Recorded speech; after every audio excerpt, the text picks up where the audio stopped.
Archaeology demonstrates the historical reliability of the story, but archaeology also helps illuminate the story so we can really feel what it was like and understand the impact of that story, and hopefully it will be able to impact our lives something like it did the life of the blind guy.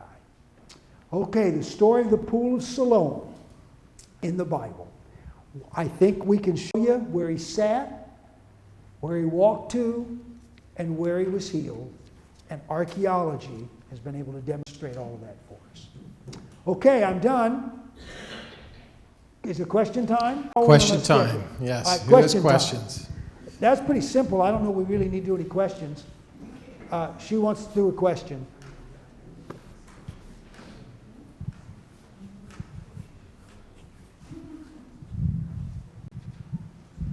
I've been hearing about this new Pool of Siloam that they found, and all it's done is confuse me, because I thought that Hezekiah's tunnel was built to protect the water supply and bring it inside the walls for when they were under siege. And if the new Pool of Siloam is outside the wall, then did the Pool of Siloam ever have anything to do with Hezekiah's tunnel? Very good. Yeah, right. Now again, the city of Hezekiah was, of course, different wall configuration than New Testament, because you got Hezekiah, the city was destroyed by the Babylonians. You've got Nehemiah coming back and rebuilding the walls, and then you've got rebuilds during King Herod's day. So the configuration continued to change. The spring was out here, and it was at the bottom of the hill here, outside the city walls of King Hezekiah's day. We now know archaeologically it was actually inside the walls. It goes back even to the days of King Melchizedek, king of Jerusalem, we think, close to that time period. So it was inside walls in those days, but by Hezekiah's time it was outside the walls. And so they carved it, and it wound its way around down to this place here. And that's the Pool of Siloam, the Byzantine Pool of Siloam. And the reason we say that was they built a church over it to commemorate that spot. They didn't know if that was the place for the blind man at all. By the way, you go to Israel, you can stop at old churches anywhere and everywhere. And at every church they'll say, oh, we got this is what happened. They don't know that that's the spot. They weren't archaeologists. They were commemorating the event. And so they weren't trying to be precise in archaeological terms. They were just commemorating the event. So at the end of Hezekiah's tunnel was a pool, and the Byzantines said that's the Pool of Siloam, or at least they commemorated the Pool of Siloam by building the church there. But the New Testament Pool of Siloam, at least as far as we know, has no direct connection to the other one or Hezekiah's tunnel. As far as we know, there's no direct connection. We actually don't know how that water got into that pool yet. But right now, we don't know of any connection.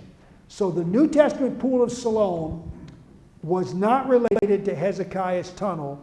The Byzantine Pool of Siloam was at the end of it. Does that help?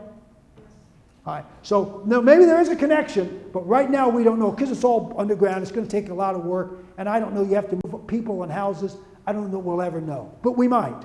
But right now, we don't know that there's any connection. I'm going to guess it was a different water source, but we don't know yet. Anybody else? Over there, Scott? I've always understood that the mikveh, or the ritual bath, had to be running water. Where would the water have come from? And also, it wasn't John the Baptist didn't initiate baptism. I guess somebody's going to kill me, but that went on for centuries before with the Jewish people immersing in water and cleansing. I'm sorry, I didn't mean that. My point was, when John talks about baptism, they understood it because they were used to it. Yes, absolutely right. They were used to the concept. He was not coming from outer space with a new concept. And what was the first thing you said? And I want to know if the new Pool of Siloam, where would the running water have come from? And again, a good question. And of course, one of the questions is, Is the new Pool of Siloam, was it in fact a mikvah itself or not? Was it a ritual bath or not? The way you saw the picture, we won't try to find it. It was so large, if it was a ritual bath, it appears that the mikvah bath was to be done in private because you would do it naked. So they would do it in private. So some scholars have suggested, well, it was, but you set up tents. And it's possible. Others have suggested no, it was more like a swimming pool. And you can see how beautiful it was. And, sort of a pool. And King Herod built pools in a lot of other places. Masada, it's a couple of so maybe it was a pool. We are in sort of a swimming pool. We really don't know yet all of those details. I'm not really sure it's a mikvah. Brian's actually written articles on mikvahs. Yes or no? Pool of Siloam, New Testament Pool of Siloam, mikvah? No. Too big. All right. You've heard it from Dr. Wood. End of story. It ain't. I really don't see that. But then, that's what scholars do. You throw something against the wall, see if it sticks. That's what they do. All right, somebody else? Up in the booth. You got your microphone up there? That's all right. Don't need one. No, you don't.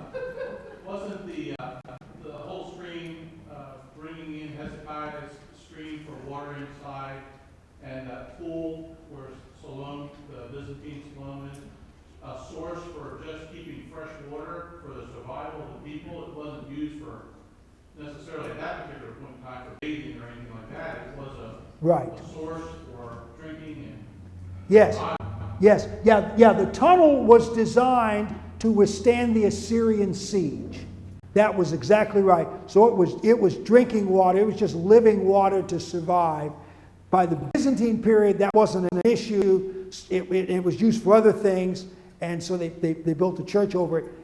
In the early 20th century, I saw local Palestinian women down there washing their clothes in the Byzantine Pool of Siloam.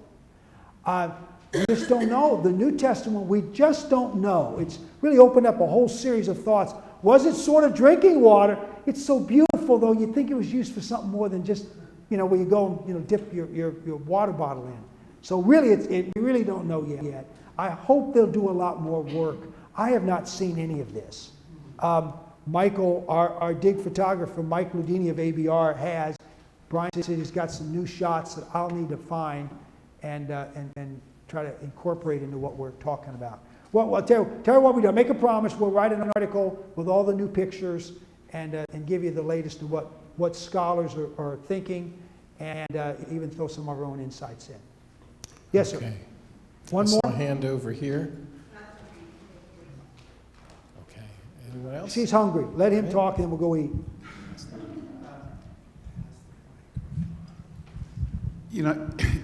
If I were a king designing some place to hold water, I wouldn't want it to be right up against the edge of any gate, because that's the first place where you'd be subject to assault. You'd want it in the center someplace, wouldn't you? It doesn't seem positioned strategically, unless it. You mean this? Either one of them. If you want to store water so that you can survive while the enemy is shooting missiles and climbing over the wall and you're beaten back, you wouldn't want it right next to a wall where they might be climbing over. Right. I can't think. The wall, we happen to have some evidence of the Israelite wall that comes down through here, and I'm not actually sure. I don't think we know where the Israelite wall, Hezekiah's day, goes at this point.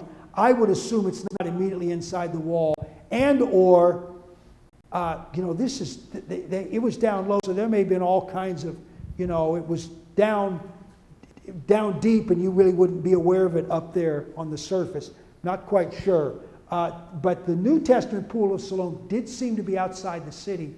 That didn't seem to be an issue. It wasn't for siege. It was. Remember now, Jerusalem on the holy days had thousands, tens of thousands of visitors. It's been suggested that one of the things that it was for them, whatever the reason, whatever they did with it, drinking water, whatever, that it was a pool available for all the tens of thousands of visitors that would come for Passover, Pentecost, and Tabernacles from all Jewish men are supposed to come, and they often bring their wives and their kids. So it was thought that it was available for them, maybe as much as for the citizens of Jerusalem itself.